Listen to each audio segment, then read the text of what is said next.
출애굽기는 최근에도 많이 나눴던 말씀입니다. 출애굽기 1장부터 13장까지의 내용을 함께 살펴보면 이스라엘 민족을 구속하는 여정들이 등장을 합니다. 모세경 가운데 출애굽기의 주제는 한마디로 구속입니다. 애굽에 있는 이스라엘 백성을 구원해서 구속하여 하나님이 약속하신 땅으로 인도하는 책, 그것이 이 출애굽기 말씀입니다.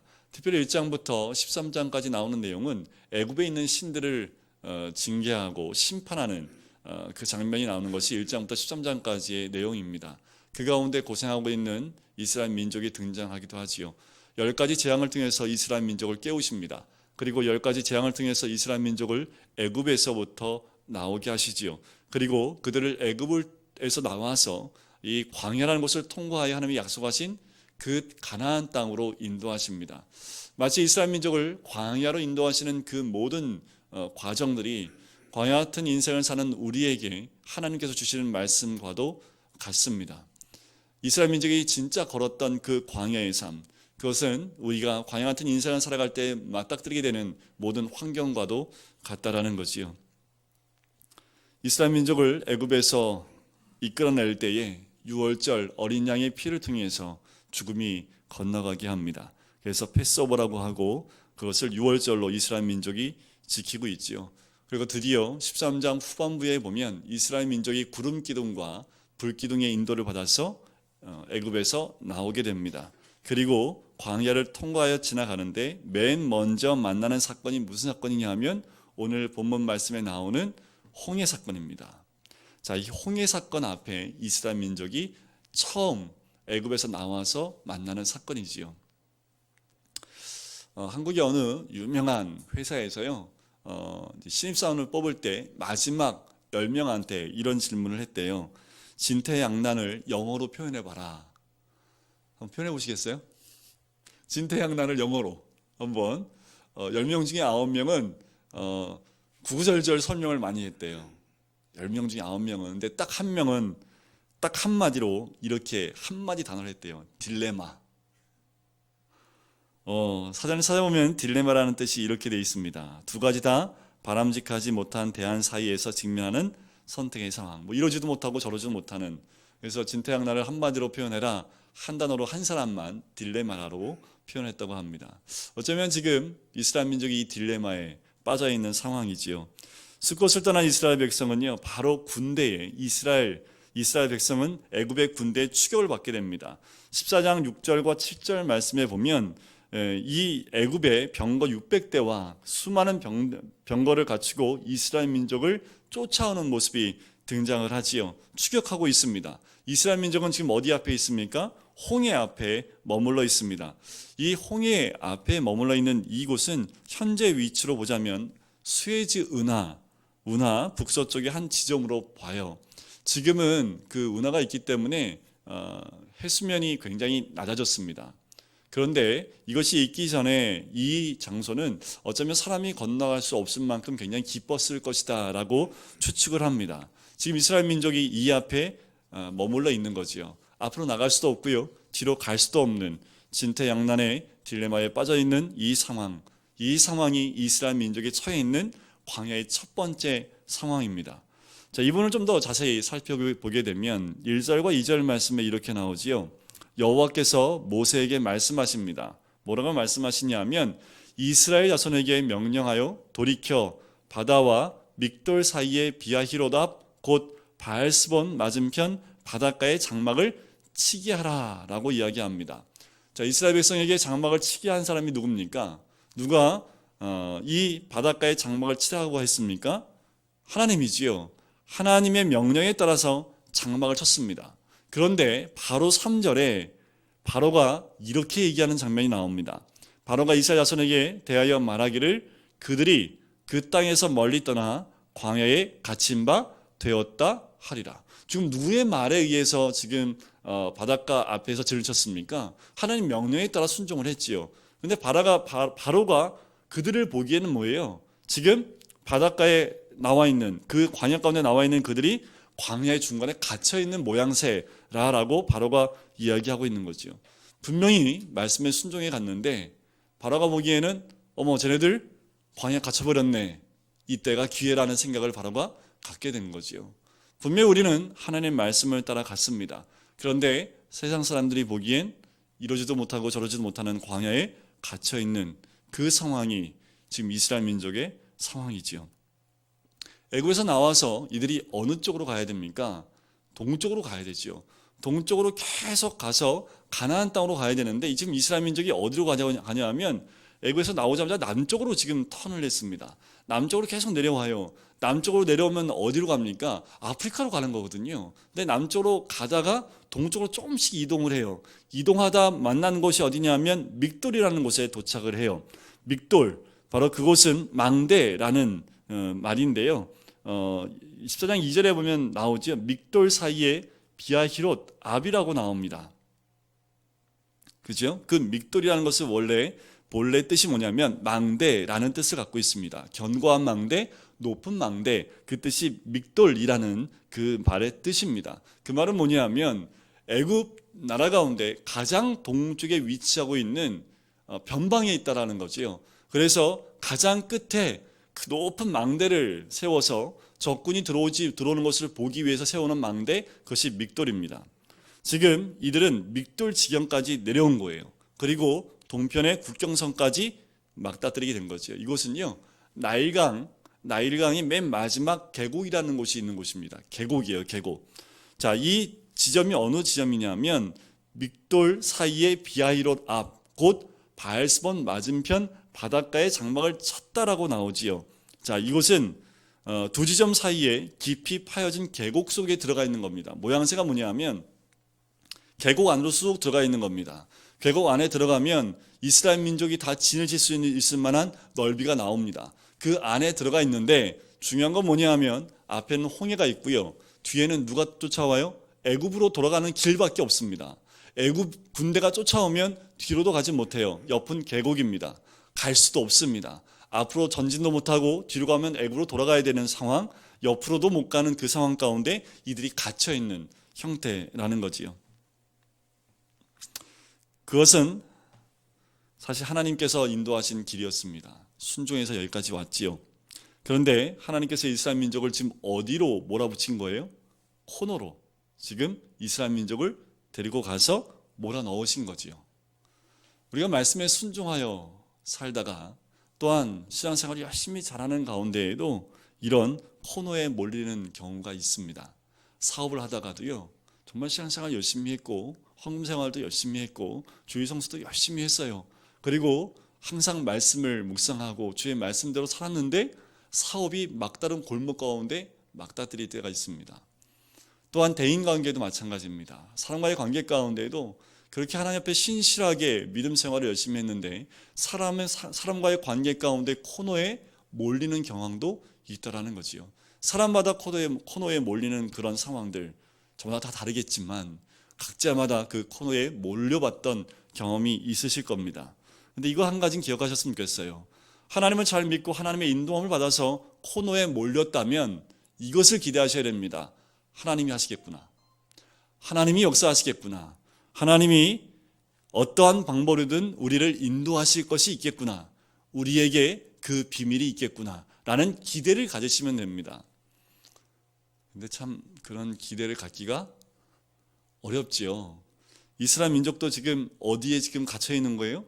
막다른 골목에 코너에 몰려 있는 상황입니다. 어떻게 쓸까요? 지금 이제 뒤에 보니까 막 먼지 구름이 막 몰려오는데 뒤에서 들려오는 소식은 애굽의 군대가 쫓아오고 있다라는 그 이야기를 듣는 거지요. 자, 이스라엘 민족이 코너에 쑥 들어갔을 때 누가 웃고 있을까요? 누가 웃고 있을 것 같으세요? 바로죠, 바로. 아까 3절에 제가 읽어드렸죠. 어머나 쟤들 봐라. 쥐들이 그냥 계곡 속으로 쑥 들어가 버렸네. 이거 기회구나 하고 빙그레 웃고 있는 사람은 바로입니다. 바로 입장에서 볼 때는 이런 거죠. 쟤들이 죽을 무덤을 스스로 팠구나 라고 생각을 하는 겁니다. 바로가 보기에 얼마나 좋았을까요? 아마 이러지 않았을까요? 바로가 보시기에 좋았더라. 마귀가 보시기에 심히 좋았더라 하는 상황이 이런 상황 아닐까. 여러분들 우리들 삶 가운데 이런 상황 분명히 있을 수 있습니다. 한 번만 있으면 참 좋겠어요. 그런데 살다 보면 이런 상황이 몇 번씩 맞닥뜨릴 때가 있지요. 자, 그런데 이런 상황에 대해서 하나님은 어떤 섭리를 갖고 계시냐면 4절 말씀에 잘 나와 있습니다. 4절 말씀을 같이 한번 읽어보면 좋을 것 같아요. 이들을 그런 막다른 골목으로 보낸 이유에 대해서 4절 말씀에 분명히 얘기하고 있습니다. 같이 읽어볼까요? 내가 바로의 마음을 완악하게 한즉 바로가 그들의 뒤를 따르리니 내가 그와 그의 온 군대로 말미암아 영광을 얻어 애굽 사람들이 나를 여호와인 줄 알게 하리라 하심에 무리가 그대로 행하니라. 자, 하나님께서 이스라엘 백성 하여금 어떻게 한 겁니까? 바닷가에 장막을 치하신 이유를 정확하게 이야기하고 있지요. 하나님은 하나님 백성이 상황이 최악인데 그 최악의 상황 가운데서 하나님은 최선의 방법으로 이스라엘 민족을, 하나님의 사람들을 인도해 가시겠다는 말씀입니다. 우리 상황이 최악이에요? 그럼 기대하시면 됩니다. 하나님의 최선의 방법으로 우리를 인도하신다는 거지요. 오늘 읽은 본문은 바로가 가까이 오는 모습을 보며 반응하는 이스라엘 백성의 모습이 나옵니다. 자, 오늘 읽었던 그 말씀에 보면 이들의 모습이 어떻습니까? 굉장히 두려워함으로 절망 가운데 있는 그 모습을 볼 수가 있습니다. 이들이 4절 말씀을 알았는데도 이 애국 군대가 따라오니까, 그 병거가 따라오니까 어떻게 해요? 두려움과 절망 가운데 가득 차 있다라는 거지요. 우리는 별반 다르지 않지요. 우리는 이 말씀을 들을 때 어머 어떻게 저럴 수 있을까라고 하지만 우리의 삶 가운데 이와 같은 일이 벌어지면 우리도 똑같은 두려움에 처할 수밖에 없는 거지요. 10절 말씀 한번 보실까요? 바로가 가까이 올 때에 이스라엘 자손이 눈을 들어 뭘 봤습니까? 애굽 사람들을 본즉 자기들 뒤에 이른지라 이스라엘 자손이 심히 두려워하여 여호와께 부르짖고라는 거지요. 그들의 눈은 누구를 향하고 있습니까? 애국 군대를 향하여 있다라는 거죠. 그래서 그 결과가 어떻게 됐어요? 심히 두려워하였다라는 겁니다. 그것은 언제나 그렇습니다. 두려움을 치료하는 유일한 방법은 딱 한 가지입니다. 우리가 눈을 돌려서 누구를 응시하면 됩니까? 주님만 바라보면 됩니다. 그런데 우리는 환경을 바라볼 때가 많고 먼지 구름을 바라볼 때가 많고 그 적을 바라보며 그 무서운 얼굴에 두려움에 떠는 경우가 더 많다라는 거지요. 우리가 주변의 환경에 사로잡혀 있다는 것은 우리의 평화에 치명적이라는 겁니다. 마치 이와 같아요. 베드로가 물 위를 걸었던 장면 기억하십니까? 베드로가 물 위를 걸었어요? 안 걸었어요? 유일하게 사람의 몸으로 걸었던 것, 하나님이신 예수 그리스도 빼고는 물 위를 걸었던 유일한 한 사람은 베드로 한 사람입니다. 그런데 잘 걸어갔어요? 아니면 물에 빠졌습니까? 물에 빠졌죠. 왜 빠졌을까요? 예수님 음성을 듣고 순종하여 예수님을 바라봤을 때는 물 위를 걸었지만 무엇을 바라봤을 때 빠졌습니까? 그 뒤에 풍랑을 보면서 빠져들기 시작했다라는 거지요. 우리의 눈이 주를 향할 때는 그 물을 걸어갈 수 있었지만 그 뒤에 있는 풍랑을, 환경을 바라보니까 빠져들게 됐다라는 겁니다. 미국의 폴 브랜드라는 크리스천 의사가 있는데 되게 유명한 의사입니다. 2차 대전 때에 수많은 병사들을 그 아픔과 그 상처 가운데서 구원하고 치유했던 의사인데요. 이때 나왔던 주사약이 있습니다. 페니실린 주사약이 이때 처음 나왔대요. 그런데 이 페니실린 약이 처음 나왔을 때 이게 꼭 필요한 주사약인데 근데 너무 아프대요. 이 주사를 맞으면 그 주사 가운데 아픈 주사 있잖아요. 많이 안 맞아봐서 잘 모르시나요? 네, 이 처음에 나왔을 때 이게 정제된 게 지금보다는 좀 정제가 좀 덜 됐는지 이 페니실린 주사약을 딱 놓으면 굉장한 통증이 몰려온답니다. 살기 위해서 맞아야 되는데 어쩔 수 없이 맞아야 되는데 맞으면 병사들이 그렇게 괴로워했대요. 그래서 너무 두려워하는 그들의 모습을 보면서 이 의사가 이렇게 얘기했답니다. 전쟁터에서 적과 싸우면서 용감했던 사람들이 어떻게 주사 한 대 이렇게 벌벌 떠십니까? 이렇게 얘기했더니 한 병사가 그 말을 듣고 이렇게 얘기했대요. 전쟁터에서는 적군이 보이지 않습니다. 그래서 용감할 수 있는 거지요. 근데 내 눈 앞에는 주사바늘이 너무 크게 보이네요. 그래서 벌벌 떨게 됩니다. 이런 얘기를 했답니다. 아마도 이스라엘 민족에게는 이런 모습이 아니었을까라는 생각이 들어요. 그래서 어떻게 해요? 심히 두려워하여 여호와께 부르짖습니다. 이 부르짖음은 어떤 부르짖음일까요? 불평과 원망과 절망의 부르짖음이었다라는 거지요. 마치 제자들이 예수님과 함께 배를 타고 갈 때 예수님이 잠을 자셨던 것 기억하십니까? 그때 풍랑이 일어서 배에 물이 가득 찼을 때 이 제자들이 이렇게 얘기합니다. 우리가 죽게 된 것을 돌아보시지 않습니까? 라고 하고 예수님은 막 깨웠던 장면 있지요. 누구랑 같이 있는데요? 예수님과 함께 있는데도 물결이 덮치니까 이 제자들은 예수님을 깨우면서 나 죽게 됐는데 잠이 와요? 뭐 이런 거지요. 이렇게 원망했던 제자들의 모습과 같다라는 겁니다. 어떻게 부르짖었는지 11절과 12절에 나오지요. 이거는 별로 여러분들이 읽지 않으시면 좋을 것 같아서 제가 대신 읽어드릴게요.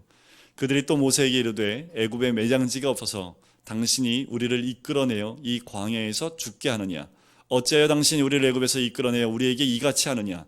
우리가 애굽에서 당신에게 이른 말이 이것이 아니냐? 이르기를 우리를 내버려 두라.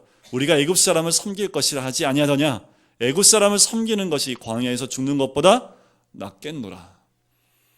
아까 우리 4절 말씀 기억하시지요?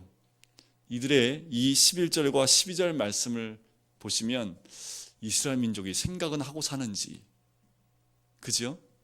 지금 어떻게 출애굽을 시켰는지 조금만 생각해 보면 이 상황도 하나님이 인도하실 것을 기대할 수 있는데 전혀 아무 생각을 안 합니다. 그냥 환경을 딱 보면 자동적으로 나오는 게 뭐예요? 원망과 불평이 먼저 쏟아져 나온다는 거지요. 생각 좀 하고 사면 좋은데요, 그죠? 자, 우리 옆에 분에게 생각 좀 하고 삽시다. 자, 무슨 생각을 하셔야 돼요? 하나님이 우리를 지금까지 인도하실 때 얼마나 하나님의 큰 은혜로 지금까지 인도하셨습니까? 그런데 지금 닥쳐오는 환경만 딱 보고 바로 꼬꾸라져 가지고 죽겠다라고 아우성치는 것이 이들의 모습 아닙니까? 믿음이 작용하지 않는 한 하나님의 말씀은요, 위로를 줄 수 없습니다. 믿음이 우리 삶 가운데 작동을 해야지 마음의 안정을 그 말씀으로 찾을 수 있다는 거지요. 믿음이 사라져버리면 아무리 하나님이 말씀을 100번 해주시고 1000번 해주셔도요, 그 말씀이 위로가 되지 않습니다. 하나님께서 친히 이스라엘 민족을 지금 궁지에 몰아넣으신 거지요. 그들은 지금의 진을 친 장소를 이끄는 것은 구름 기둥과 불 기둥이었습니다. 왜 이 길로 인도하셨을까요? 말씀을 따라가는 믿음의 길은요, 녹록지 않습니다.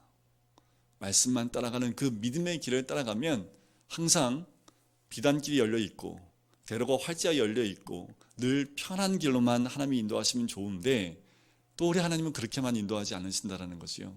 믿음의 길을 가다 보면 연단이, 또 더 깊은 연단이 우리에게 기다리고 있다는 거지요. 그래서 제가 물음표를 한번 던졌어요. 왜 하나님 애굽에서 나올 때 그런 큰 역사로 이들을 인도하셨고 구름기둥과 불기둥으로 이들을 인도하시는데 굳이 동쪽으로 그 홍해 위쪽으로 육지를 통해서 가지 않고 굳이 남쪽으로 인도해서 홍해 앞에 가둬놓은 이유가 무엇입니까? 라는 거지요. 지금 이스라엘 민족도 이것이 좀 헷갈렸던 것 같아요. 분명히 하나님 인도했으니까 하나님 구원할 건 믿어요. 그런데 왜냐라는 거죠. 왜 하나님께서 그 바다가 없는 육지로 갈 수 있는 그 동쪽 길로 가지 않고 바다가 막혀있는 남쪽으로 내려와서 동쪽 길로 택하셨을까라는 거지요. 연단을 통해서 우리 하나님이 우리에게 원하시는 것은 이겁니다. 우리 안에 구름 기둥과 불 기둥을 따라갈 때는 믿음이 참 많은 것 같아요. 믿음이 있는 것 같아요. 애굽에서 나올 때도요, 열을 맞춰서 나오는 그 모습이 정말 믿음 100%를 가지고 나오는 것 같아요. 그런데 뭐를 맞닥뜨리면 이 사람 믿음을 알 수 있습니까? 고난이 딱 오면 믿음이 어떤지 알 수 있죠. 우리 주님은 이 연단을 통해서 무엇을 하기를 원하시냐면 불순종의 찌꺼기들을 걸러내기 원하시는 거예요. 우리가 100% 순종의 그 믿음의 모습이 있었다면 굳이 하나님이 이렇게 인도하지 않으셔도 됩니다. 그런데 우리는 하나님 말씀을 따라온다고 하지만 나에게 불이익이 오면 그 길을 따라가지 않는 것이 우리의 모습이지요. 불순종의 찌꺼기가 있다는 겁니다. 11절과 12절 통해서 이스라엘 민족의 마음을 우리는 알 수 있는 거지요. 이미 11절과 12절 말씀을 쭉 읽어보시면 이들이 하나님께만 마음이 있다는 거예요? 아니면 애굽에도 마음이 있다는 것을 알 수 있습니까? 마음이 나눠져 있지요. 애굽에서 나오긴 했어요. 그런데 이 구름 기둥이 눈앞에 있긴 하지만 이걸 따라가도 될까? 그냥 애굽에 남아있는 게 낫지 않을까? 좀 노예 생활 하더라도 그냥 애굽에 있는 게 더 낫지 않을까? 이런 두 가지 마음이 있는데 모세의 강력한 리더십과 또 내 눈앞에 보이는 구름 기둥과 불 기둥을 부정할 수 없었기 때문에 따라온 거지요. 근데 아니나 다를까 왔는데 상황이 어떤 거예요?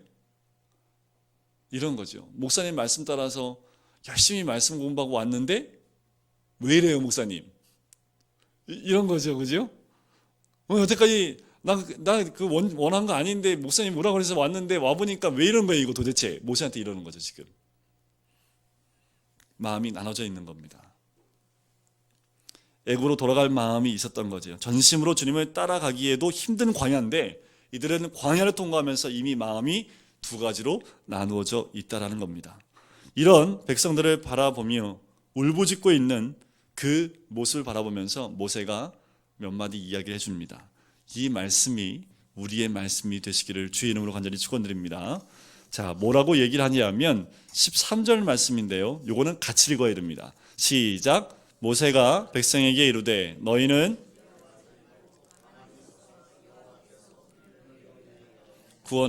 구원을 보라. 너희가 오늘 본 애굽 사람을 영원히 다시 보지 아니하리라. 몇 가지를 알려주십니다. 첫 마디가 뭡니까? 두려워 말라는 거지요. 자, 성경에요. 두려워 말라는 말씀이 참 많이 나옵니다. 그만큼 많이 나온다는 얘기는 뭘까요? 우리의 태생이 뭐예요? 잘 두려워해요. 뭐에 놀란 것은 뭐 보고 놀란다고 얘기를 하잖아요. 그죠? 아시지요? 우리는 그만큼 작은 거에도 화들짝 놀랄 때가 많고 두려워할 때가 많다라는 겁니다. 아브라함에게도 두려워 말라고 얘기하셨고요. 여호수아에게도 두려워 말라, 놀라지 말라. 기드온에게도 두려워 말라. 그리고 다윗이 솔로몬에게 당부했던 말씀에도 보면 제발 두려워하지 말라라고 얘기를 했습니다. 천사가 다니엘에게도 부탁했던 말이 두려워하지 말라. 성경에 유명한 사람 다 돼보십시오. 두려워하지 말라는 말을 안 들어본 사람이 한 명도 없습니다. 믿음의 사람들 가운데. 그만큼 믿음의 길을 가는 것, 두려운 일들이 많이 있다라는 거지요. 지금도 우리에게 하시는 말씀입니다. 내가 해를 두려워하지 않을 것은 주께서 나와 함께 하심이라. 두려워하지 말라는 거지요. 왜 하나님은 모세를 통해서 이스라엘 백성에게 두려움을 경계하라고 명하신 걸까요? 왜냐하면 두려움이 오면 마음과 판단이 마비가 됩니다. 딱 두려우면요. 여러분들 두려움이 딱 오면 판단이 마비가 되고요. 그리고 우리의 마음이 멈춰버립니다. 아무것도 판단할 수 있는 기능이 상실합니다. 그러니까 이스라엘 민족이 두려움이 딱 들어오니까 어떻게 된 거예요? 아무 생각을 못하는 거죠. 그냥 현재 나타난 그 모습에 두려워 떨고 있는 거지요. 우리 인생에서 우리를 두렵게 하는 상황이나 환경보다 더 두려운 건 뭐냐 하면 두려움 그 자체라는 겁니다. 미국 대통령이었던 프랭클린 루즈벨트가 미국 경제 대공황 가운데 했던 유명한 말이 있습니다. 우리가 두려워할 오직 한 가지는 두려움뿐이다.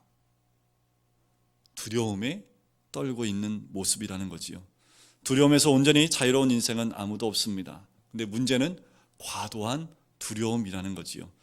디모데후서 1장 7절에 보면 하나님 우리에게 주신 것은 두려워하는 마음이 아니요 라는 거지요. 과도한 두려움은 마귀에서 온 것임을 즉각 아셔야 됩니다. 마귀는 두려움의 영이지요. 마귀를 대적한다는 것은 두려움을 대적하는 것과 같습니다.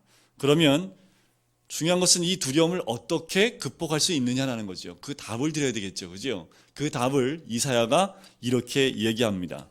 주께서 심지가 견고한 자를 평강하도록 지키시리니 이는 그가 주를 신뢰함이니이다 라는 거지요. 두려움을 극복할 수 있는 방법은 딱 이 한 가지 방법입니다. 주님을 어떻게 하라고요? 신뢰하라는 겁니다. 이스라엘 민족은 하나님을 100% 신뢰하지 못했기 때문에 두려움이 더 크게 온 거지요. 우리 삶 가운데 고난이 올 때 그 고난이 더 크게 보이는 이유가 뭐예요? 하나님을 더 신뢰하지 못하기 때문에 그 두려움이 우리를 덮쳐온다라는 겁니다. 그 다음에 모세가 했던 말이 두 번째 마디가 뭡니까? 가만히 서 있으라고 한 말이지요. 스스로 해보겠다고 하는 모든 시도를 중단하라는 겁니다. 여기서 고난 앞에 선 믿음의 올바른 자세가 이 자세라는 거지요. 고난 앞에 서 있을 때 우리는 가만히 서 있어야 된다는 겁니다. 이것은 우리가 하나님을 온전히 신뢰하여 하나님께 모든 것을 맡긴다는 것을 의미합니다. 여러분들 그거 아십니까? 여리고 성을 무너뜨릴 때 이스라엘 민족이 어떻게 했습니까? 여리고 성을 매일 한 바퀴 돌고 맨 마지막에요 7바퀴를 돌았습니다. 그때 이스라엘 백성이 어떻게 했을까요? 말을 한마디도 안 했습니다. 그게 가능할 것 같아요? 200~300만 명이요 여리고 성을 도는데 말이 한마디도 안 나옵니다. 그냥 침묵하라는 거지요. 하나님 명령하신 건 침묵하고 돌라는 겁니다. 이런 경우의 침묵은요 포기가 아니라 기다림이라는 거지요. 이때의 침묵은 포기가 아니라 지켜봄이었던 거지요. 때로는 우리는 너무 설치기 때문에 주께서 일하실 기회를 갖지 못하게 하는 경우가 참 많습니다. 이런 거지요. 해안가에 가거나 물가에 가면 구조대원들이 있습니다. 구조대원들이 가장 구조하기 힘든 사람이 누굽니까?